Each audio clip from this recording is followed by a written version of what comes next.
Welcome back to Stonecraft. I'm Grymgar. Let me introduce to you the 4 skeleton horses of the apocalypse. Famine, Death, War, and Bony Pony. I got these skelly horses right after I was done filming my Halloween episode, so it was a Halloween miracle. It's too bad that it came after that. But today, we'll talk about all the progress I've made on my Crimson Nylium biome, which I am now calling Grimvale. Stick around a while, hit the bell, and don't forget to grab some chocolate. This base, my friends, has been completely transformed since the last time I talked to you. The monastery is beneath me. Somebody's talking to me. We'll see what Gil thinks, what he's trying to tell me. Alright, so this strange distraction is... Why are these parrots in this biome? I didn't put them here. Gil didn't put them here. What a weird way to start the episode. I mean, we're killing them because we want their... Oh! I know, it's murderous, but I just got a green parrot's head. Let's see what this looks like. Uh-oh. Ow. That hurt. This is the most ridiculous thing I've ever done in a video before. Uh-oh. Better get back into first person. If you've been following along with my videos, Gil and I are a team in the Headhunter game started by M Inferno, and so this head will be quite useful once the games begin. I don't know why. I mean, there's a jungle back there, so that might be part of why there's birds over here, but it's inexplicable otherwise. You know what I'm saying? And that's the kind of golden, spontaneous moment that we love to have in an episode of a SMP server. But as I was saying, yeah. This whole base has changed a lot since you last saw it, so how about we take a look at everything I've done here, and I'll explain it a little bit more in detail. It's still very much a work in progress, but it has come along quite a bit, as you can see. To better help you with some visualizations, we can take a look at the main map in my master bedroom of the chateau, and you can see that I've widened and expanded a path that goes through the new settlement area, and there's several new buildings that I've created and attractions to see along the way. While some people prefer the view from a map, I like to be able to see the landscape as it is, and it just feels way more filled in from this perspective. We can actually look down the main road and see the temple is looming over everything. This lumber mill area brings the feel and life of work to the area, and it really fits in, I think, with the resource gathering wagon that is next door that Raven's Bloody made. And we also have multiple sources of food now that we can choose from, including pigs and the food to feed them. And we also have this trough that you can just eat out of. That's what the piglins do. They just eat this garbage slop out of these composters. Well, they're not supposed to be composters. This is just supposed to be the food trough. In addition to all those wonderful things, we've also got this stable that I showed you earlier with my skeleton horses, my Halloween miracles. And over here in front of the Piglin longhouse is a wonderful scene that I've developed and am still developing. You can see that the statues over here, the sparring dummies, are not quite ready yet, but I had Gil make me this wonderful scene for quite expensive 15 diamond blocks, but I really like how it turned out. The piglins would have practiced their archery skills here, and in general train under the watchful eye of their combat masters, whatever they would be called. Probably piglin brutes. I don't know why, but my textures allow this helmet here to just disappear. It's really weird. I also developed this path to make it a little bit easier and safer to get over to the nether portal over here in the jungle. The only thing I have left to do is to fill in these areas of Crimson Nylium with more crimson trees and warped trees. You likely already saw it in the video, but here is a soup cauldron on this pulley system. The only thing I don't like is that from a certain angle you can tell that there's obviously a gap there. Come on, Mojang, you need to fix these chains, please. And I agree with Nemban and mumbo jumbo when they say that chains should be a redstone component. The last major addition to the area are these tiered gardens with eccentric varieties of plants and fungi. And of course, it's very weird, but I think it works to have these giant spruce trees in this crimson biome, even though colors are not exactly matching. But with the pods all down, it looks a lot better. Now that you've seen the massive amount of work I've done off camera in the last week or so, I think it's time that I move on to other projects that I've been leaving behind in the meantime.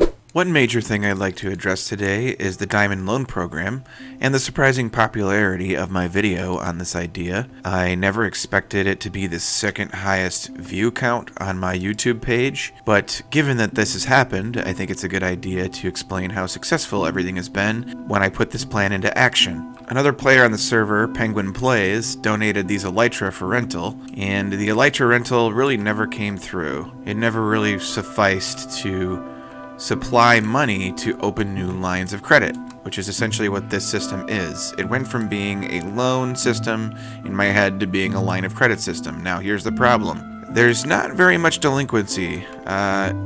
Looks like only one player, maybe two, have only one player has really spent their loan and not paid it back. But then all the other people, including myself, barely ever touch their loan. So it's more of an insurance policy than anything else. I also put the interest rate really low to incentivize more membership, but I think that this doesn't really help matters because, well, you can see that there's no interest or fees being built up. Nobody is using the program right now. That doesn't mean that it shouldn't stay. So if you want to go to the comments and make any suggestions of what I could do with this loan program, whether it's increasing the amounts, going out and getting more diamonds for it, or if it's something else, just let me know and I will consider it.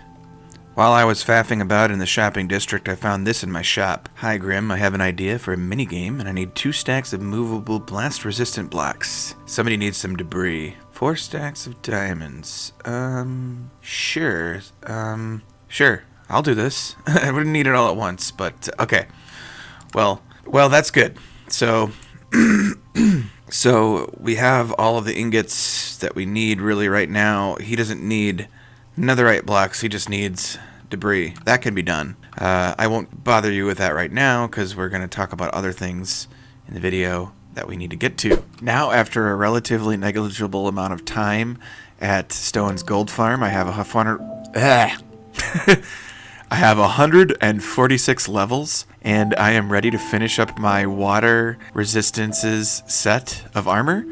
My underwater breathing turtle helm with all of the other armor with it. And we will finally carve out the secret lair area and get ourselves a auto-equipping station in the Grim Cave. I know y'all have been waiting for that. I mentioned it a few episodes ago and I've been procrastinating it, but I think it's high time that we do it. So we'll do a montage of clearing out the area and building up Grim Cave in the style that we selected via the votes and my decisions.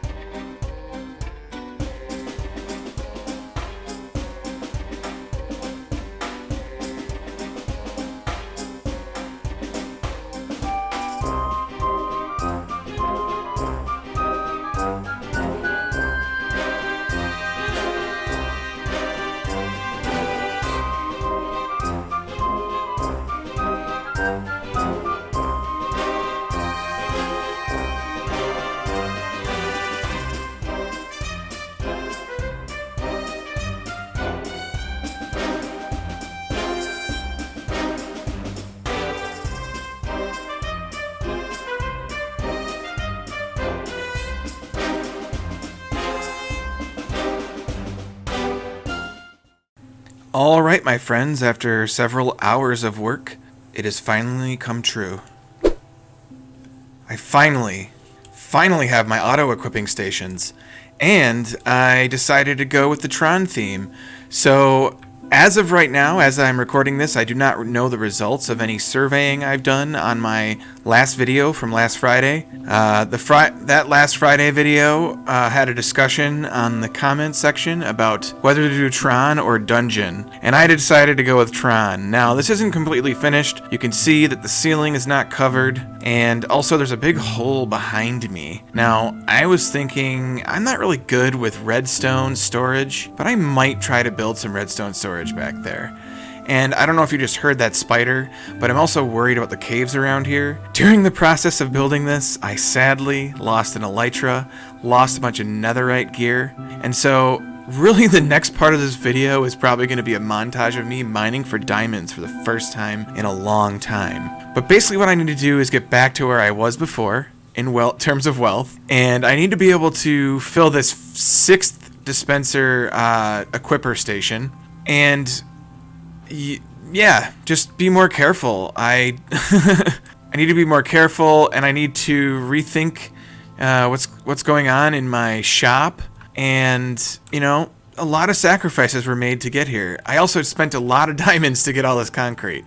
So yeah, there's a lot to do after I sank a lot of money into this project. Wait. What? Who am I kidding? I just said I was going to go get diamonds? Why would I need to go get diamonds when earlier in the episode, Reicht asked me to get 2 stacks of debris for him for 4 stacks of diamonds? I should just do that. That's like 30 diamond blocks. That'll put me right back up. And then I'll be able to buy a song from Fort for the monastery, and I'll be able to continue buying little scenes from Gil, and I'm wasting my diamonds on new sets of armor, you know. So why don't we do it? Let's go get some debris again.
Well, after several hours of grinding, I finally fulfilled the order. I'm just going to put an invoice in here.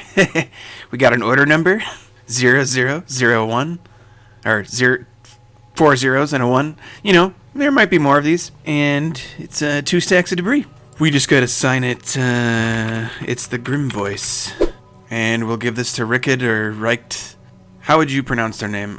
Hopefully, maybe one day I'll talk to them in chat to see what they would pronounce their username as. But, yeah, now, hopefully, we just gotta wait, because I have 9 diamond blocks and 7 diamonds loose left. I mean, I also got a lot of gold while I was out mining today, but, I mean, this is the real problem here. And netherite, you know, I've got a decent amount stacked up, so that's pretty good, but I haven't been selling a whole lot in the store lately. We'll see what happens there.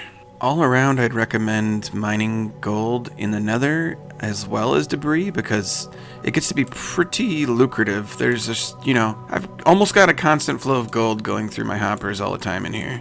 Well, folks, everything I've done in this video has basically led to me having my short list completed of projects, so I am kind of at a loss for what I can do in the rest of the episode, so this may be nearing the end, but instead of just completely cutting off right here, I figured maybe I would go over what I plan to do next, and we can think about that a little bit. As far as the Piglin settlement goes, I think, as I mentioned earlier, a lot can be done. Add foliage, trees, and other things to the area, and I definitely want to build a watchtower over here, and probably one over here as well, and a low wall of some kind, with maybe some arches. We need to look like the Piglins are, you know, protecting themselves from the invading forces.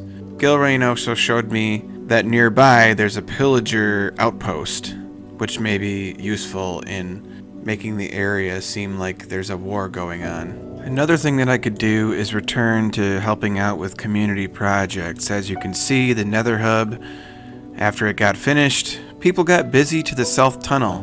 The same cannot be said for the North Tunnel, unfortunately, and my base is down here and I'd kind of like to improve it. I'm strongly considering laying the ice, the soul sand along the edges, at least in the near future. Maybe that'll appear as a montage in the next video.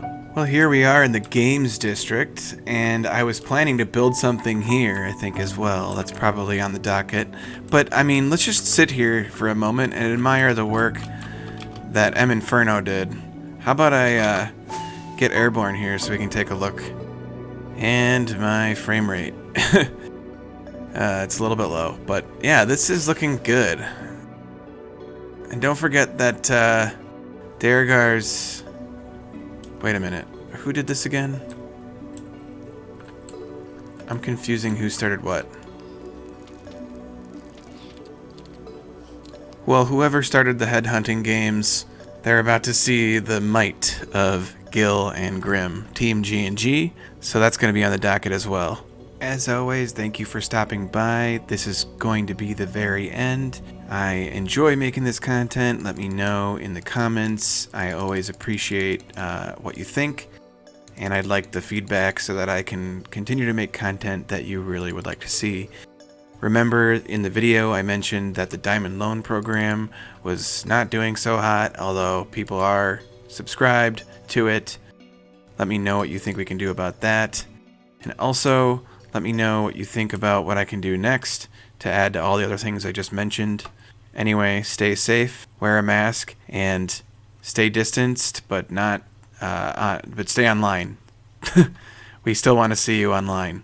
I know that Zoom meetings and Among Us may get boring after a while, but maybe think about treating yourself, maybe buying a little board game, Tabletop Simulator or something, or Minecraft. If you don't actually play this and you're watching it right now, you need to go buy Minecraft. It's going to help you get through this winter. Alright, see ya.